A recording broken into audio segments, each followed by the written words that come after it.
Yeah, you're right. How are you, Paul? Very good. Nice to chat to you. So not met before. So hello Nice to meet virtually. you. Yeah. Hi. So you're in the office there with the team, or keeping busy? No. Working from home. Have been mostly 90% working from home since lockdown one, really. Yeah. And how's Yeah. that been? Well, it's been interesting. It's been challenging. I mean, I've been in my freelance business now for a couple of years, but I've had sort of more kind of regular work that's not contracted as well. So I've not been completely sole trader until really until last September. And obviously launched my website earlier a couple of months ago. And in the middle of lockdown, that's been interesting because it really is a different environment, isn't it? Really is. Yeah. So it's chatting beforehand about having to adjust. A lot of people have had to work around things. So I'm working from home at the moment. I used to work from home. The cat's following me everywhere I go. It's driving me mad a bit. We've got two puppies. We got two rescued puppies from Cyprus, and since I can't even remember when we got them, September, and our life has completely changed. And with both my partner and I working from home, the dogs are a constant, interesting factor in our lives to keep them out of Zoom calls, etc. Yeah. We all laughed at that guy, didn't we? Where his kids walked in, but we're all that guy now. He's laughing at us. Absolutely, yes, absolutely, yeah. And I don't know whether you saw it, Graham Norton's chat show. I think it was last week. One of the comedians came on and he walked in with like his top half with a suit, and bottom half was pajama bottoms and slippers. And he said, "Well, look, if I'm on Zoom, you can't see the bottom of me." Yeah, that's pretty much how it's been for a lot of us, isn't it? Yeah, exactly. So it's my father Clive that got chatting to you in one of these webinars, and was keen to Yeah, find out a bit more about what you do. So the website's brilliant for Study Sharpe. Be interested thank to you. find out about your business, your career path, and what you do really. Right, okay. So I basically started out, left school and got my first job working with Scope, and lived in working with deaf young people, cerebral palsied young people, and young people with behavioural issues. And that started me on my journey of learning sign language. And then I worked in Kent for a deaf charity, providing support within a residential home for deaf young people, became house manager there and carried on my sign language. And then over the years, I've done different things and then came back to it when my father, who was progressively more deaf through my teens, from a wartime injury, always lip read and was always used to kind of, speaking clearly, to him. When I was he said to me before he died, he was quite ill. He said, "Why don't you go back to, working with deaf people again? You've always loved that. Why don't you go and do a degree?" And I said, "Oh, no, I'm too old for that." And he said, no, you're never too old, just do it. So that kind of spurred me on really to go and do my degree later in life. And that was the Deaf Studies degree at Bristol Uni, which was fantastic, changed my life. Met some fantastic deaf professionals, was taught by people like Clive Mason, who was the face of See Here for many, many years in the 70s. Paddy Ladd was also on See Here, Lorna Alsop, Linda Day, lots and lots of quite high profile deaf professional teachers. So I was lucky enough to be taught by them. So I left there, and then I was lucky to get again my first job at a college in North Somerset, where I started supporting and coordinating support for deaf learners. And then I was able to do my PGCE and start to teach sign language. So that's when I started teaching sign language properly. Before that, I was just doing pre-level 1 courses in the community through the years. So that was at college. I work also for community learning at the council over in North Somerset, where I teach vulnerable learners pre-level 1 sign language, and have done that for about 3 years now, I think. And then obviously I was made redundant at Western College back in July last year, and that's when I decided to go freelance completely, and become a contractor for them and other clients, and develop my website, which I'm really proud of. So since then, I mean, I've been lucky, Paul. I've had a lot of business through word of mouth. from really kind people that have recommended me over in sort of the North Somerset area of Somerset. And now, you know, with my website, I wanted to expand to looking at supporting businesses more in a wider area of Somerset, different areas of Somerset and beyond, which is why this pandemic has been fantastic in terms of adapting from February really to me teaching online remotely for a lot of the time rather than face to face. And that also means being online, it's, you know, you're globally available, and so I can do webinars and, you know, mini tasters and things like that, which is what I'm starting to develop now and write new courses. Excellent. So it's quite a journey, and it's a nice position now where you've got, you know, that experience and obviously that passion for working with people in that way. And I guess for a lot of us, like I say, this year has made us think a lot bigger, hasn't it, about worldwide and being able to teach things remotely and how that opens up opportunities for us, really. It is, and I love it. I mean, I actually love working from home, and I love teaching online. And, you know, apart from when you get the odd internet glitches, which where we live, it happens because we live out in the sticks. But apart from that, you know, and other learners having the same problems trying to be online with me and sign, which obviously then makes things freeze. And when you sign, you're kind of in the worst kind of facial expression generally with me. You know, people adapt, and, you know, I do really love it, and it's a really fantastic way forward for training, and, you know, facilitating you know, skill sets for businesses, etc., to do things that way. And, you know, online business networking that we're all doing now is so invaluable and brilliant. Yeah. So Yeah. yeah. So I was looking at your website, and it's, you know, one of the things that struck me is like 1 in 6 people, isn't it, that are affected in some way with hearing loss or partial hearing loss. It is. That's right. And that's really shocking. And when I tell people that, and I tell businesses and I tell clients, I tell students, I tell learners that, you know, people are really shocked that it is, and it's going to be 1 in 5 soon. You know, it's increasing because of things like the way young people now, or anybody, you know, uses things like, earphones, your phone, music loudly for hours at a time. You know, going to concerts when we could go to concerts face to face. You know, those 6-foot speakers standing next to those at concerts for hours and hours. Going home, lying in bed, and having ringing in your ears. That is you affecting and damaging your hearing, and people don't realise that. And obviously, the younger people now just don't look ahead, and they don't really care about the effect of things they're doing now that could come back and bite them on the, you know what, later on, and they actually have a hearing loss or a gradual hearing loss later on in life. So it's really important to re-educate. Absolutely. Yeah, I've been a DJ discos for the last 50 years. I mean, I share an office with him, and it is a bit of a nightmare because obviously that's had an effect over time, and plus he's approaching 70. But I think it's selective hearing with my mum sometimes. But in the office, you know, it's having to repeat things. But what got me during this time, which I'm sure you've noticed, is when we are wearing these masks, how much we rely on lip reading. That I've had to ask people to repeat things, but not because you don't understand how much we lip read when people speak.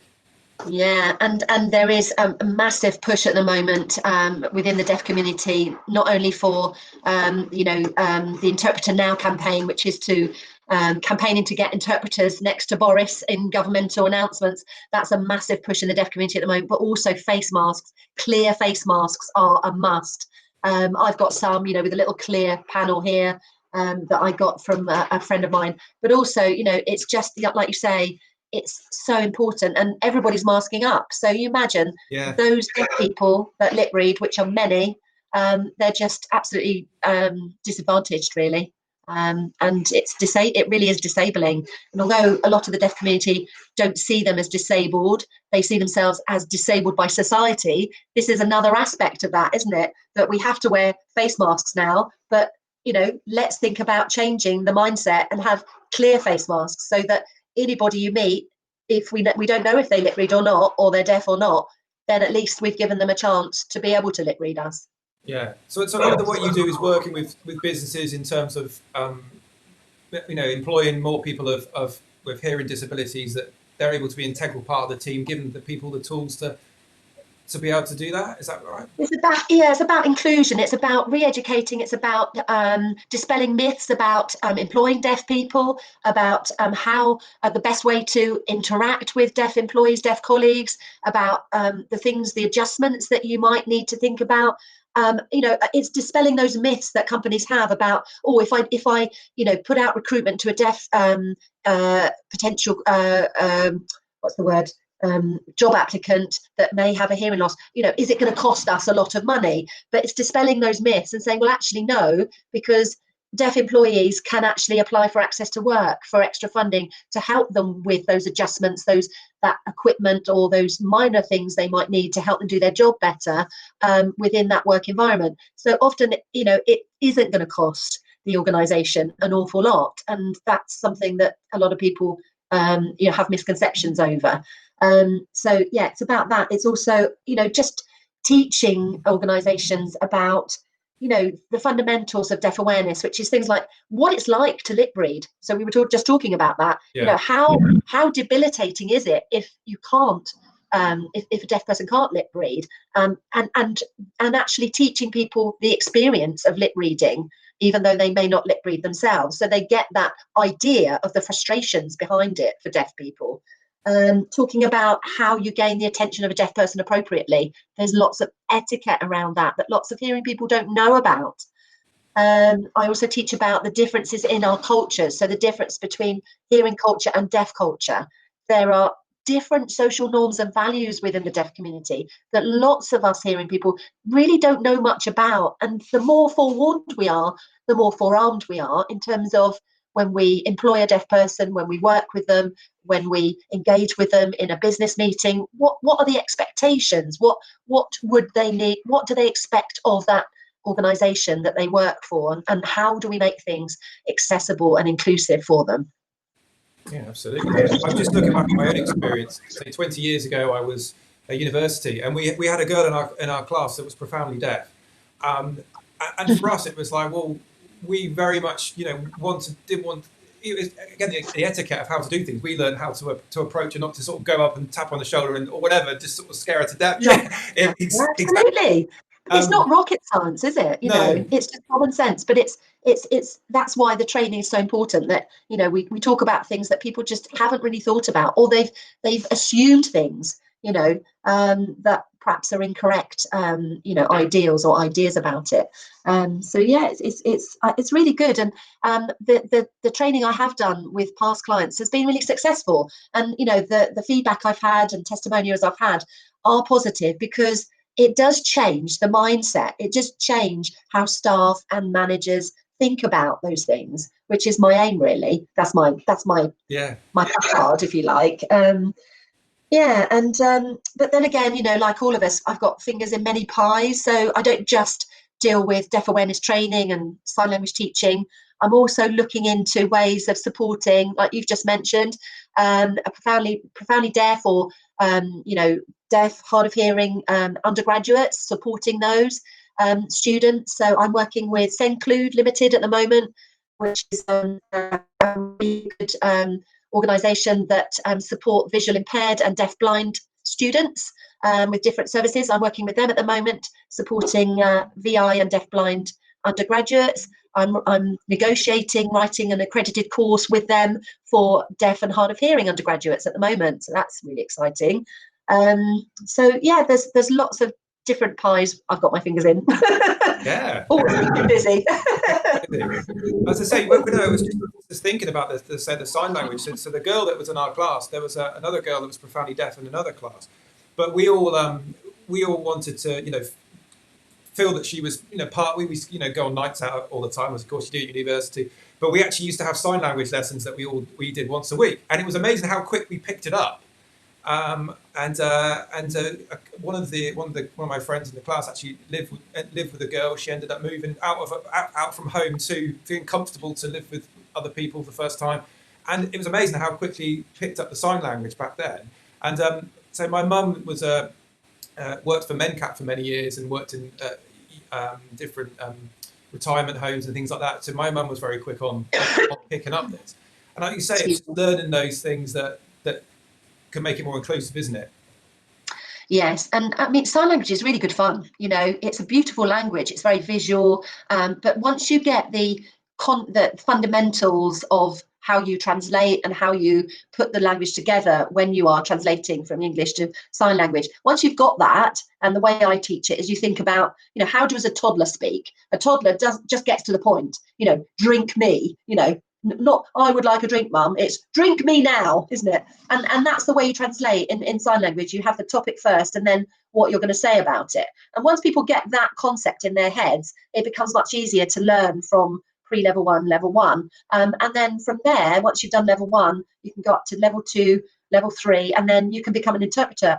It does take, you know, a good 6-7 years to get there, to be that little person in the corner of the television at the bottom, or to be signing in a big conference online or face to face eventually. You know, that takes years of training and skills. But, you know, I'm at the first kind of step of that, of seeing people move on to that. I just had a student that I taught pre-level one, level one. She's now just starting her level 6, which is the top level of sign language. And she's going to be a very, very good and I'm very proud that I was at the start of her journey, really.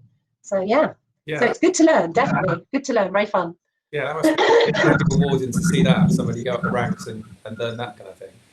Yeah, absolutely. Absolutely. Yeah. So what's your kind of plan for, obviously, once things kind of return to some kind of normality, as it will be hopefully very soon next year? What are your plans with the business, and who are you looking to ideally work with? Ooh, that's a big question. I play my cards close to my chest at times, because, you know, it is a competitive world out there, and we're all trying to, you know, earn a living, aren't we? But you know, I've got some really good ideas that, you know, a bit like, sometimes I think about this a lot, and I think sometimes it'd be nice to copyright your own ideas. Do you know what I mean? Because sometimes I think I have a really good idea and I know it's just mine. I've not copied it. I've not seen it somewhere else. And suddenly it's being copied. And yes, you should take that as a compliment. But also you think, Yeah. that's my idea.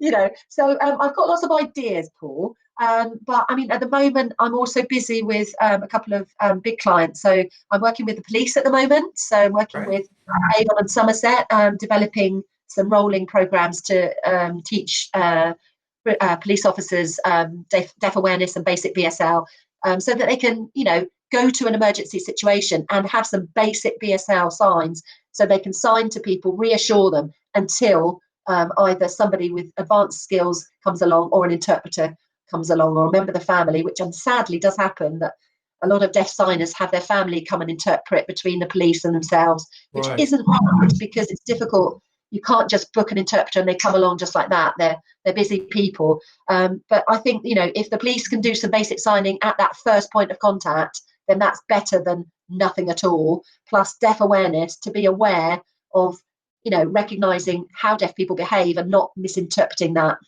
you know. So I'm really excited to be working with the police. So that's an ongoing project up and, you know, through to next year. And I've got another really big project within the NHS that I'm working with as well, where I'm going to roll out some training as well, a similar format really. So first point of contact with a service professional to deaf people in the community, and getting them to have some basic sign language and some real strong deaf awareness skills. Excellent. So you've got lots of plans in the pipeline as well. So that's a good thing, isn't it? When it's your own baby, you can steer it where you want to, and it's having that freedom to do that, isn't it? It is, yeah, it is. And the other thing is, you know, we've got Christmas coming up, and you know, I've been thinking about ways of getting Christmas signs out there to people, you know, to hearing people that don't know any sign. So I've got a few ideas on that as well. So, and I've worked with children as well, teaching the alphabet and sign language within the schools. I've done that every year through Deaf Awareness Week in North Somerset. So we've got the, you know, what's it? Oh, can't think of the name now. Council for Deafness. They always have a Deaf Awareness Week each year. This year, it didn't happen really because of COVID. But basically, usually they have every year Deaf Awareness Week throughout the country, where they do different events, community events. Different organisations, charities do things to highlight an aspect of deaf awareness.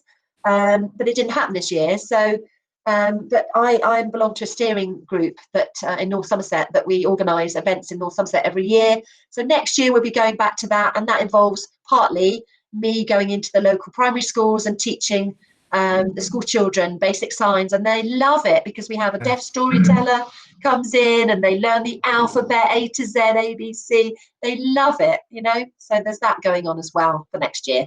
I am very conscious. I chat too much. So sorry, Paul. No, well, this is what you're hearing.